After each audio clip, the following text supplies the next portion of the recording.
Let us open our Bible on Proverbs 28, verse 20. Praise the Lord. A faithful man shall abound with blessings, but he that maketh haste to be rich shall not be innocent. All right. Now, what blessings we could consider? Anong blessings ang ating pwedeng makonsider in terms from the living God, in terms from the Creator? Blessings, ang pinaka number one, walang iba kundi yung eternal life. These blessings is package. Pag sinabing eternal life, you have eternal benefits. At hindi yan basta-basta. You cannot find it anywhere of this world. Neither you can find it in the heavenly bodies. Heaven, where God dwells, that is far beyond, na hindi natin kayang masusukat. That is somewhere beyond sa mga bagay na nakikita natin sa sanglibutang ito.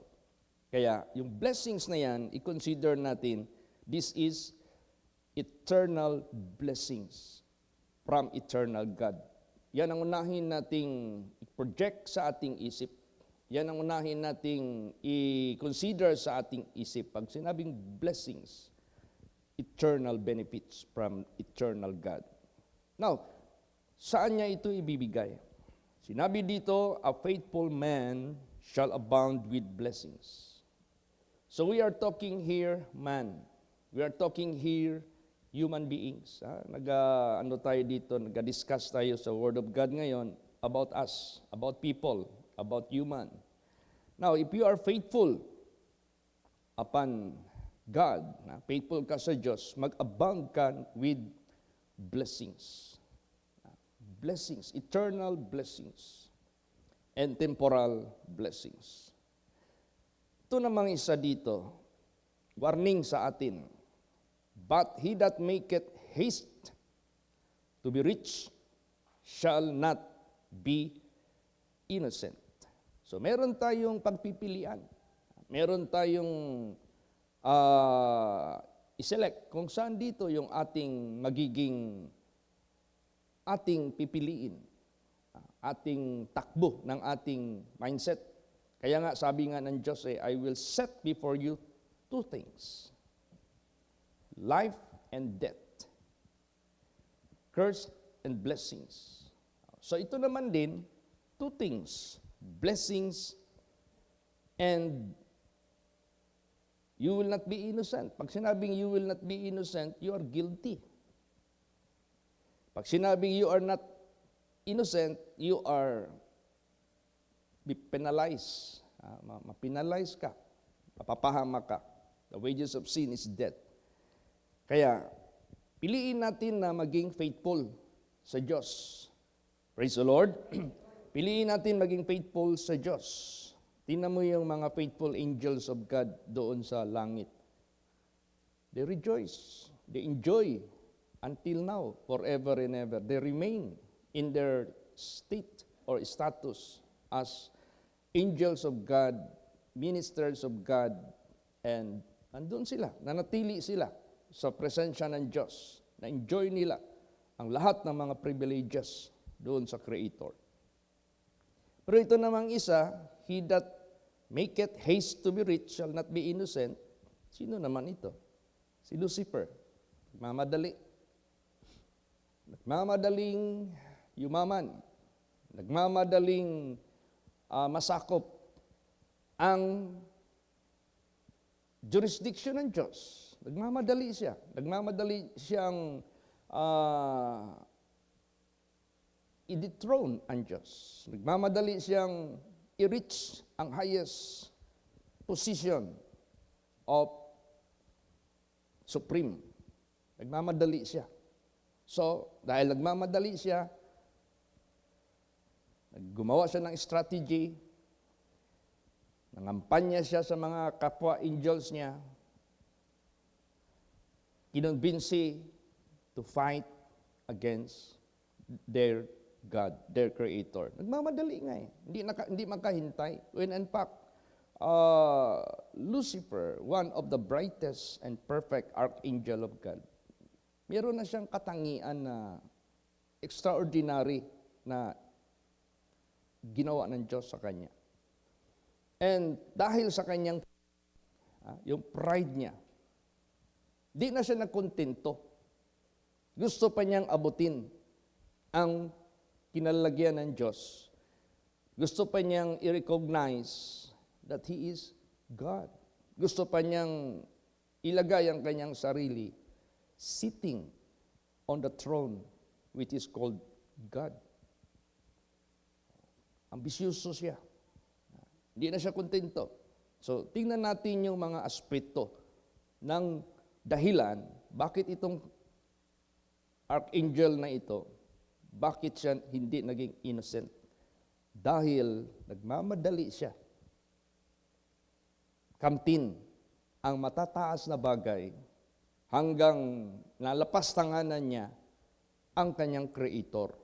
At dahil dyan, hindi siya naging innocent. Nagkasala siya. At yung pagkakasala niya, worthy of eternal punishment from His Creator. Ayan na nga ang mangyayari. Pag magmamadali kang yumaman, hindi ka makahintay kung kailan ka bigyan ng Diyos. Hindi ka makahintay kung kailan ka ilagay ng Diyos kung saan Kanya gustong ilagay. But always bear in your mind, lagi natin ilagay sa isip, you can never be above God. That is impossible. Kaya kung tayo man ay mangarap, mag-aspire ng promotion, wait upon God. Praise the Lord. At sinabi dyan, promotion neither cometh from the east nor from the west, nor south nor north, but God is the judge. Ang Diyos ang magdi-decide. Kung sino itataas niya, sino ang ibabagsak niya. God will decide for that for us. Siya yung magdi-desisyon. Kaya sa buhay natin, focus tayo doon sa magiging faithful sa ating Creator. Kasi mag-abound ka talaga with blessings. Hindi pwedeng mag-fail yan. And I am talking here about eternal blessings. Huwag na natin yung isipin yung blessings dito sa lupa. Ano lang yan siya? Masyadong shallow yan. Masyadong quick. Masyadong temporal yan. Let us look on, yung sinabi ni Lord Jesus, look not on the things which are seen, but the things that are not seen. Because the things that are seen are temporal. Huwag tayong tumingin dyan. But look on the things which are not seen. Doon tayo tumingin sa eternal blessings na mag-a-abound pagdating ng panahon sa buhay natin. Praise the Lord. So, ang ginagawa ng Diyos sa buhay ng tao, sa atin, papagkatiwalaan ka muna ng maliit na bagay. Papagkatiwalaan ka muna ng maliit na responsibilidad. Papagkatiwalaan ka muna ng maliit na gawain. Pag yan ay naingatan mo, na minahal mo, dagdagan ka ng Diyos. Pag yan ay naingatan mo, minahal mo, dagdagan yan ng Diyos. Padagdag yan ang padagdag. Pero kung maliit na bagay, pinagkatiwala sa iyo, o kanino man sa atin, hindi ka nakatiwalaan, hindi mo inibig, hindi mo ginagawa with gladness. Wala, hindi ka rin papagkatiwalaan ng Diyos na mas higit pa sa iyong naunang naangkin. Kaya anong sinabi dito sa Luke 16:10 hanggang 12? Praise the Lord. He that is faithful in that which is least is faithful also in much, and he that is unjust in the least is unjust also in much. If therefore ye have not been faithful in the unrighteous mammon, who will commit to your trust the true riches? And if ye have not been faithful in that which is another man's, who shall give you in that which is your own? Yan. Ibig sabihin yan, lahat ng ating mga tinatangkilik sa buhay natin sa sanglibutang ito, hindi pa yan sa atin. Pero meron talagang itinalaga ang Diyos na sa'yo na yan, forever na yan sa'yo. Kaya sa buhay natin sa sanglibutang ito, we can be considered as stewards. Alam mo yung stewards? Binigyan ka ng pagkakataon to obtain such thing, but not actually, that is not to you or belong to you. Pinahiram, pinagamit, pero na-enjoy mo kasi na-benefit mo. Kaya tingnan mo yung mga papilis dyan sa bundok na wala pang titulo. Ang tawag dyan, stewardship. Ibig sabihin yan, that is owned by the government, but you can benefit the area to plant, to harvest, to dwell in.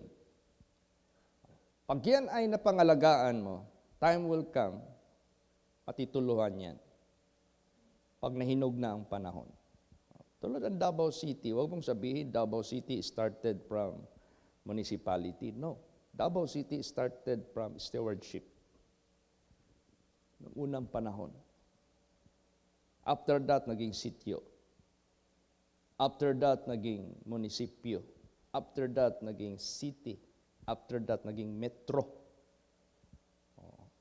Kaya kung mangyari pa sa ilang henerasyon, baka maging country pa ito. Kung mag-separate. Wag naman sana. Praise the Lord. Pero alam natin na nag-increase. So ganun po sa buhay po natin. Kung ano yung pinagkatiwala ng Diyos sa atin, sa buhay natin sa sanglibutang ito. Be faithful. Be honest sa pinagkatiwala ng Diyos sa buhay natin. Kasi mag-abound ng blessings. Mag-abound ka talaga ng blessings. And I am referring to eternal blessings of God. Yan ang talaga. Highest level of blessings. Kaya wag tayong magmamadali. Huwag tayong mag-apura. Huwag tayong mag-apura yumaman. Huwag tayong mag-apura ng automatic, hindi po. May proseso yan. You have to wait na from time to time, faithful ka, i-bless ka ng Diyos, higher, faithful ka pa rin, i-bless ka ng Diyos, higher. Ganun yan. Pero huwag nga tayong tumingin dito sa sanglibutan. Tumingin talaga tayo doon sa eternal blessings. Para sa ganon, hindi ma-divert yung ating pagtitik, hindi ma-divert yung ating focus na sinabi ni Lord Jesus sa kanyang mga counsels. Huwag kayong tumingin sa temporal na makikita. Tumingin kayo sa hindi nakikita kasi yan ay tatamuin ninyo forever. Kaya kung meron man tayong blessings na binibigay ng Diyos sa buhay natin sa sanglibutang ito, sinabi dyan, put not your heart there. If riches increase, put not your heart there. Ibig sabihin yan, but rather use that for the glory of God, for the honor of God, for you to invest in heaven. Kaya sa buhay natin, maraming mga tao sa sanglibutang ito na ahawaan ni Lucifer. Nagmamadali. Nagsushortcut na yumaman. Nagsushortcut na maangkin yung mga bagay na hindi pa dapat niyang matamo. Huwag nating gawin yan. Let's wait upon God. Tingnan mo anong sinabi dito sa Proverbs 28:22. Praise the Lord. He that hasteth to be rich has an evil eye, and considereth not that poverty shall come upon him. Yan. To be rich is not bad. To be rich is not evil. To be rich is not a so-called work of iniquity. When in fact the Bible says, the blessings of the Lord, it makes you rich and add no sorrow. Ang evil dito is the evil eye. O, tingnan mo si Lucifer, anong evil eye ma-consider kay Lucifer? Nung tiningnan niya ang Diyos nasa trono umuupo as a supreme, as a creator, nainggit siya. Sabi niya, ang ganda naman kung ako dyan. Ang sarap naman ng feeling kung ako dyan. Sikat ako. Lahat under ko. O di evil eye yun. Inggit. Ang number one yung inggit. That is evil eye. Kaya sa mga kumpanya, nandyan yung siraan, nandyan yung mga sulsulan, kasi agawan sila ng highest level of office, parang politiking, agawan ng trono, sino maging presidente, so pang-ari lang, siraan. Yan. Hindi na lang makahintay. Darating ang panahon in an appointed time. So, to be rich is not bad. But the evil eye is the evil. Inggit. Or kung hindi man inggit, yung nagmamadali. Mag-shortcut. Ayaw ng tamang proseso. Ayaw ng tamang panahon. Hindi pwede yun. Tapos magnakaw ka na lang, mag-corrupt ka na lang, kasi nagmamadali ka. See? So, to be rich is not bad, is not evil, but the evil eye. Inggit, gusto mong shortcut, gusto kang maghakbang ng corruption para madali kang magyaman. Yan ang masama. And consider it not that poverty shall come upon him. Hindi mo alam, sa pagmamadali mo, mapildi ka. Bakit? Matalo ka. Makasuhan ka.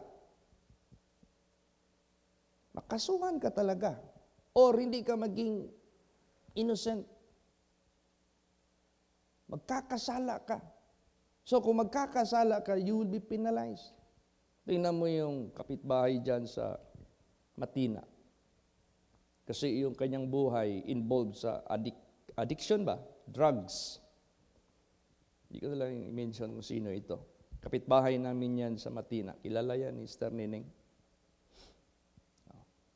Babae ito ha. So yung buhay niya parang pariwara. Nakapag-live-in ng terter, nagnanakaw. So yung buhay niya, yung mindset niya, ungodly, wicked. Alam mo, siya ngayon ang suspect sa papa niya na namatay, na missing. Tapos sinunod naman yung mama, siya naman din ang suspect. Kinulong niya doon sa kwarto, hindi niya pinakain. Tapos yung brother niya mismo, siya rin ang suspect. Merong nagsumbong, karoon ng evidence. Ngayon, kulong. Bakit? Anong purpose niya? Kitili niya yung parents niya at saka yung kapatid niya. Para siya na ang mag-angkin sa mga kayamanan. Meron silang property sa GSIS, meron silang kung saan-saan yung mga property. Ang kanyang isip, shortcut. Hindi na lang niya dinaan na anong ibigay sa kanya ng mga magulang as inheritance. Pinakyaw niya lahat. O, tingnan mo. Sino mag-isip? Naghimas na siya ng rehas ngayon. Multiple murder ang case niya. So, ibig sabihin niya, yung nagmamadali, nayayaman, hindi ka maging innocent. Kasi hahakbang ka ng masama. Katulad sa ginawa ni Lucifer, naghakbang siya ng masama. Kaya sa buhay po natin, tingnan talaga natin yung blessings na eternal. And that blessing which is eternal, that is due to faithfulness to God, due to righteousness na nandyan sa Diyos. Huwag ka nang mainggit kung may mas mayaman sa iyo, lampasan mo pa. Huwag ka nang mainggit na may mas sikat pa sa iyo, gusto mo siyang palitan at mawala siya. Huwag. Hindi yan karapat-dapat sa harapan ng Diyos. Huwag nating gawin yan, magpakailan paman. Basa pa O so ano nangyari sa babae na yon? Kahit isang property, wala. Wala siyang naangkin, kulungan. Parang lifetime ata siguro yung kaso niya na imprisonment. Wala siya. Kaya tama yung sinabi dito, he that hasted to be rich hath an evil eye, and considereth not that poverty shall come upon him. Pobre siya ngayon. Maasa na lang siya sa pagkain ng mga prisoners. Hindi na siya makakakain ng mga masasarap. Hindi na siya makahiga sa nakuha niya na property. Wala na. Doon pa rin siya sa kulungan. Yan ang posibilidad. Basa pa, Proverbs 13:11. Praise the Lord. Wealth gotten by vanity shall be diminished, but he that gathereth by labor shall increase. Yan. Tama yan.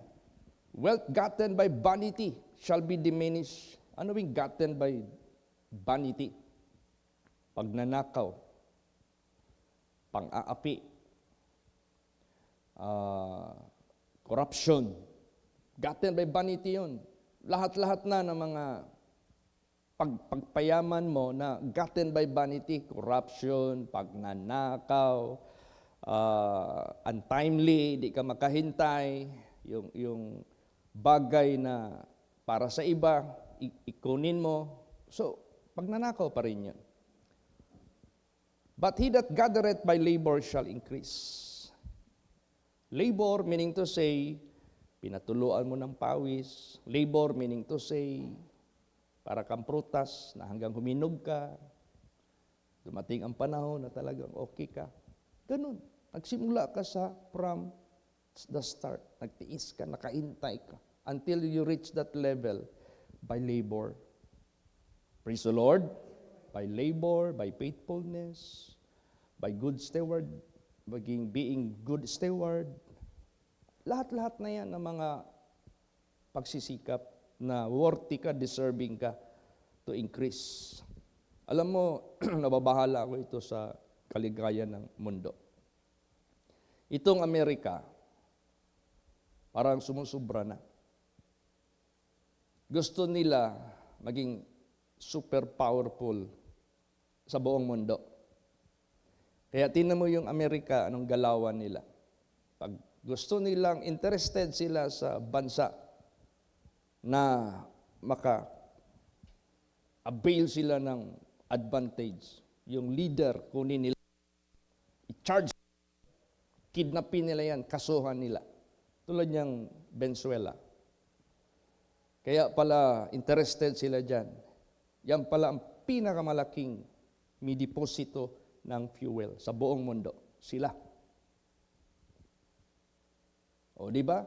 Grabbing property and gain and resources na hindi naman yan sa kanila.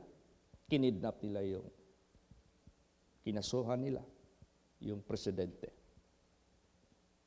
Iraq, ganun din. Kinasuhan nila si Saddam Hussein dahil meron daw mass destruction na chemical weapon. Wala namang napatunayan. Pero after ginawa nila yon, nakontrol nila ang oil doon. Sila ang nakatamasa. Nakontrol nila ang oil ngayon dyan sa Venezuela. Ngayon, nakontrol nila ang oil sa Saudi Arabia. Nakontrol nila ang oil sa Saudi Arabia, UAE, Qatar. Lahat yan, kontrolado nila yan. Kaya meron sila mga base militar dyan eh. Tapos yung dollar, ang ginagamit sa petrodollar. Buying. Ngayon, grabe na yung kanilang Iran na naman ang titirahin nila. Gusto naman nila anuhin. Parang sinakyan nila yung banggayan ng Iran at saka yung Israel. Sinakyan nila. Pero ang kanila, advantage. Delikado itong ginagawa ng Amerika. Matatawag natin itong wealth gotten by vanity. Bakit galit si Digong sa Amerika? Sinakop niya ang Pilipinas. Kinuha niya ang kayamanan ng Pilipinas. Hindi man lang niya gidevelop. Kumpara mo yung England. Tingnan mo yung England. Kung sino yung kanilang sinasakop na matatawag nating colonized by them? Hong Kong, colonized by England. Nandyan yung progress. Malaysia, colonized by them. Progressive. Yung system ng magandang traffic. Dito, we are colonized before by Americans. Wala. Hanggang ngayon, hindi man lang nila in-establish yung magandang sistema ng mga karsada. Hinayaan niya lang tayo. Gisak lang nila yung ano. So ngayon, ginagawa nila ngayon yan. Hindi natatago yan. Yan ang delikado ngayon. At ang nakikita ngayon, ang delikado itong China at Russia na pareho malalaki na nagkakaisa na pag sila'y gipitin ng Amerika, lalaban na ito.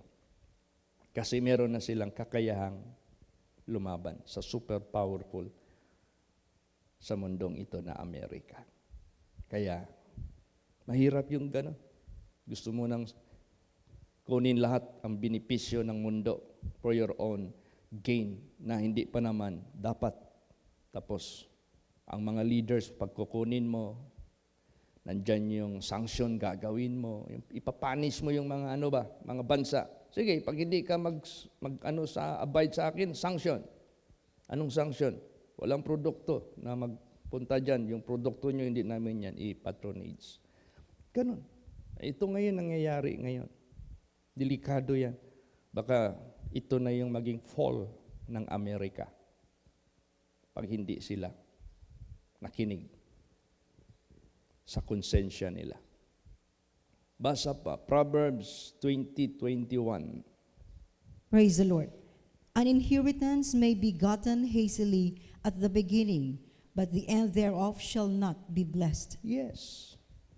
Inheritance may be gotten hastily at the beginning. Yung ginawa ng kapitbahay namin, minadali niya yung inheritance. Gumawa siya ng paraan na matigok yung parents niya, na buhay pa naman sana. Gumawa siya ng paraan. Pagkatapos yung kanyang brother, nakitaan ng ebidensya. Pinalo pala nila ng pala. Nilibing lang nila dyan. Ay lumabas man yung katotohanan. Nagbinadali. But the end thereof shall not be blessed. Hindi niya napakinabangan yung kanyang gustong tamuin sa buhay niya. Kulong. So, ganun din. Magmamadali ka at the expense of other countries. Dahil gusto mong i-grab yung mga resources dyan, gusto mong kontrolin ang mga resources dyan, ikaw gusto mag-benefit. Delikado yan. Ay, tulad nito, may kakayahan na ang China na lumaban. Delikado. Baka pag hindi ito si Trump nag-concede sa kanyang pamamaraan na kasi itong style niya, hoarding, gusto niya lahat ng mundo, underin niya. Tapos, hindi na niya iniisip na merong mga soberenya ang bawat country. Pag sinabing soberenya, sa kanila yan. Huwag mo silang pakialaman. Kanila din yan. Sa iyo, sa iyo. Yan ang soberenya. Wala pinapasok niya. So, baka mag-escalate ito ng World War III. Grabe ang mass destruction mangyayari niya. Ang China pa naman nag-warning. Magpalipad kayo ng nuclear weapon against our country. Hindi ka na makapadala ng ikalawa. So, ibig sabihin nila, babanatan ka agad nila. Kumbaga pa, may mga nakaumang na direksyon. So, matindi. Pero biblically, itong lahat, walang makaka-defy sa katotohanan ng Diyos. Pag maghakbang ka, gusto mong madaliin, gusto mong apiin ang iba para sa iyo, dangerous yan. Praise the Lord, matupad itong Bible. Regardless, sino yung kakaaway sa iyo. Kahit hindi mo yung Israel, pag mag-disobey, Di ba yung mga kaaway ang gagamitin ng Diyos para iparusahan sila? So, ganun. Lahat yan, scriptural yan. Kaya, importante talaga. Alam natin paano tayo lumakad sa harapan ng Diyos. Mismo ang ating Panginoong Kristo, di mo pwedeng sabihin na, ay, unjust may yung judgment ng Diyos. Hindi. Yan talaga. Magmamadali kang yayaman. Talagang mapusoy ka talaga. Just do it with all the patience. Praise the Lord. Tingnan mo anong basahin natin yung Matthew 20:15. Praise the Lord. Is it not lawful for me to do what I will with mine own? Is thine eye evil because I am good? Yan. Hindi ba nararapat para sa akin kung gagawa ako yung sa sarili kong pamamaraan? Ang iyo bang mata ay naging masama dahil ako'y mabuti?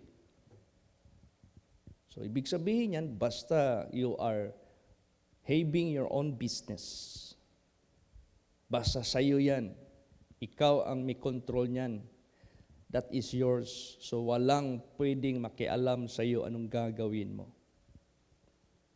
Wala. Kung ano yung kabutihan mo, tapos ang tingin ng iba, minasama nila, basta hindi mo lang ginamit ang resources, ninakaw mo, basta yung resources na ginamit mo sa kabutihan mo, yung sarili mo talagang blessings na pahintulot ng Diyos. Walang makakapigil sa iyo. Kasi ito, kung basahin mo itong istorya na ito, yung sabi ba na nag-hire siya ng mga laborers. Okay, I'm hiring laborer. Ang isang araw, ang sweldo ko, ilagay natin piso. Maya-maya, kulang pa. Tumatakbo yung oras. 8 hours. 3 hours nakalipas, nag-hire na naman siya. Piso ang sweldo ko. Kalagitnaan, nag-hire na naman. Puro piso hanggang last piso. So, nagsweldohan na, piso. Yun man ang agreement. Nag-react yung nauna. Uy, unfair ka. Kami na nauna, piso pa rin. Yung nahuli, piso pa rin. Bakit ganon? Yun sinabi dito. Yan ang usapan natin. Yan ang agreement natin. O kaya, basta sa iyo, belong to you. Ikaw ang may ano niyan. Praise the Lord. O, yan ang sinabi ni Lord Jesus Christ. Ibig sabihin yan, nauna ka man, nahuli ka man, kung ang kanyang usapan, eternal life, hindi ka pwede mag-question sa Diyos. Kaya sinabi dito, may nauna, nahuli. Praise the Lord. O, na masama ang kanilang pananaw. Sa atin, wag nating gawin yan. Dito sa Bible, mayroong example dito na nasilaw siya sa material.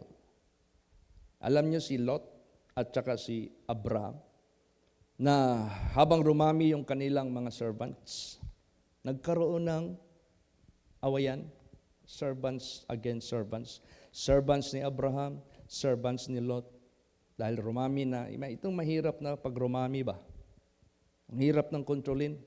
Nag-awayan yung mga servants pareho. Kaya sabi ngayon ni Lot at Abraham, parang hindi natin mapigilan itong pangyayari. Hindi natin makontrol. Umami na eh. Mag-separate na lang tayo sa isa't isa. Sabi naman ni Abraham, sige, para mahinto na ito. Sabi ni Abraham, kung piliin mo yung dito na patag, piliin ko yung bundok. Kung piliin mo yung bundok, dito ako sa patag. Ang pinili ni Lot, yung city. Bakit? Progressive. Bakit? Maraming negosyo. Bakit? Maraming Yun ang pinili niya. Si Abraham, doon siya sa bundok. Alam mo anong naging resulta? Di ba yung Sodom and Gomorrah, yung pinili ni Lot, sinira ng Diyos. At yung asawa niya nakasama pa sa kasiraan. So, ibig sabihin yan, nasilaw si Lot sa material na bagay. Basahin natin yan. Genesis 13:10 hanggang 13. Praise the Lord. And Lot lifted up his eyes and beheld all the plain of Jordan, that it was well watered everywhere before the Lord, destroyed Sodom and Gomorrah, even as the garden of the Lord, like the land of Egypt, as thou comest unto Zoar. Then Lot chose him all the plain of Jordan, and Lot journeyed east, and they separated themselves the one from the other. Abram dwelled in the land of Canaan, and Lot dwelled in the cities of the plain, and pitched his tent toward Sodom. But the men of Sodom were wicked and sinners before the Lord exceedingly. Yan. Ano rin naman yung riches? Tapos ma-contaminate ka lang sa wickedness ng mga tao. Tapos mahawaan ka lang sa kasamaan ng mga tao. Kaya nga sinasabi dyan maganda nga ang sweldo mo dyan sa trabaho mo, pero trabaho mo naman immoral. Dancer ka sa stage na naked. Nagsiserve ka sa table ng mga customer, tapos pwede ka pang tawag yan, bring home. So, malaki yung kita mo, pero masama yung iyong gawain. Malaki nga ang sweldo mo, pero ang company na tinatrabahoan mo, sugalan. Inuman. Malaki nga ang company ang sweldo mo, pero producer naman ng alak. Malaki nga ang sweldo mo, pero pusher ka ng droga. So, napahamak. Ano nangyari? Basa, Genesis 19:17. Praise the Lord. And it came to pass, when they had brought them forth abroad, that he said, Escape for thy life, look not behind thee, neither stay thou in all the plain. Escape to the mountain, lest thou be consumed. Yan. Binalik pa rin sila sa bundok. Hindi nila napakinabangan yung plain, yung syudad na yan. So, meaning to say, sa buhay natin, let us not look unto easy and quick riches, but rather, let us wait upon God's blessings. Basta wag ka lang mawala sa kaligtasan. Praise the Lord. Last verses, Job 20:18 hanggang 22. Praise the Lord. That which he labored for shall he restore, and shall not swallow it down. According to his substance shall the restitution be, and he shall not rejoice therein, because he hath oppressed and hath forsaken the poor, because he hath violently taken away an house which he builded not. Surely he shall not feel quietness in his belly. He shall not save of that which he desired. There shall none of his meat be left. Therefore shall no man look for his goods. In the fullness of his sufficiency he shall be in straits. Every hand of the wicked shall come upon him. Yan. It is by oppression. That which he labored for shall he restore, and shall not swallow it down.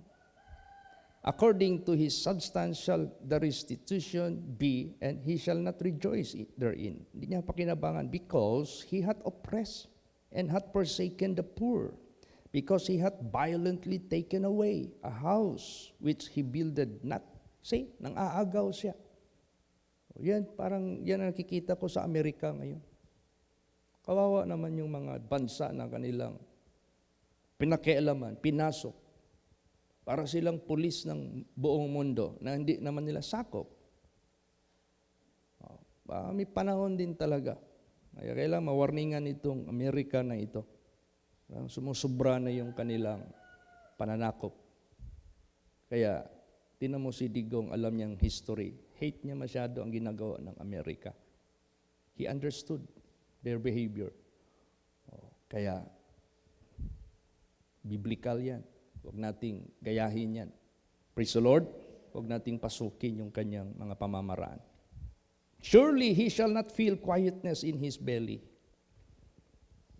Magdaguok imong tiyan. Huwag kay makaon. He shall not save of that which he desired. Gusto mong ninanasa mo, hindi mo siya mapakinabangan. There shall none of his meat be left. Walang maiwan na pagkain. Therefore shall no man look for his goods. Walang maawa sa iyo. In the fullness of his sufficiency, he shall be in straits. Nasa kagipitan siya, kagipitan siya, panahon ng fullness ng kanyang sufficiency. Every hand of the wicked shall come upon him. Mga masasamang tao, darating sa kanya, na magpahamak sa kanya. Evil pursueth sinners. Kaya, therefore, let us remember, a faithful man shall abound with blessings. Faithfulness to God. But he that maketh haste to be rich shall not be innocent. To be rich is not good, to be rich is not bad, is not evil, but the evil eye. But to make haste to be rich, yan ang masama. Kaya sa buhay natin, let us always look for the blessedness na ibibigay ng Diyos sa atin out of faithfulness. Yung pagsunod lang natin kay Jesus, hindi ka naghakbang ng masasamang hakbang para makikita mo talaga yung faithfulness ng Diyos sa mga faithful. At lagi nating tingnan yung eternal benefits na yan, na blessings. Yung dito naman sa sanglibutang ito, temporal blessings, but do not put your heart there. Baka malasing ka, baka magmamadali ka. Just be faithful and God will bless you. Amen? Praise the Lord. Magsitayo po ang lahat. Let us all pray.